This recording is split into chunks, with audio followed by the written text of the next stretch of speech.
જય શ્રી કૃષ્ણ, હેપી મકર સંક્રાંતિ બધાને। આજે એક તો ઉત્તરાયણ છે, જલ્દી કામ પતાવવાનું હોય ત્યારે સવારમાં વોશિંગ મશીને મને હેરાન કરી લીધી। થોડું મોડું તો થઈ જ ગયું હતું, પણ રૂટીન કામ તો પતાવવા જ પડશે, એટલે ફટાફટ કામ પતાવી અને બપોરે જમવામાં શીરો અને મગ બનાવી લીધા। પછી હું આવી ગઈ હતી ટેરેસ ઉપર પતંગ ચગાવવા માટે, પણ અહીં તો બહુ ખાલી હતું, કોઈ ખાસ હતું જ નહીં।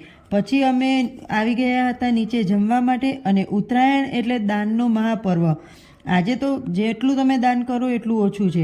થોડું ઘણું દાન તો થઈ જ ગયું હતું, પણ તોય મેં ગાય માતા માટે અને કૂતરા માટે શીરો અલગથી નીકાળી અને તેમને આપી। પછી અમે પણ જમી લીધું અને પછી તો થોડો આરામ કરીને ચા નાસ્તો કરી લીધો અને પાછા ટેરેસ ઉપર આવી ગયા। પણ હવે તો મસ્ત એવી જમાવટ થઈ ગઈ હતી।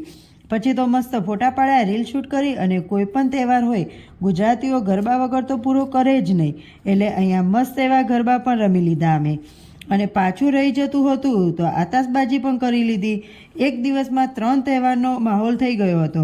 ચલો હવે આજે માટે આટલું જ, કાલે મળીશું નવા દિવસે નવા વિડીયોની સાથે। ત્યાં સુધી જય શ્રી કૃષ્ણ।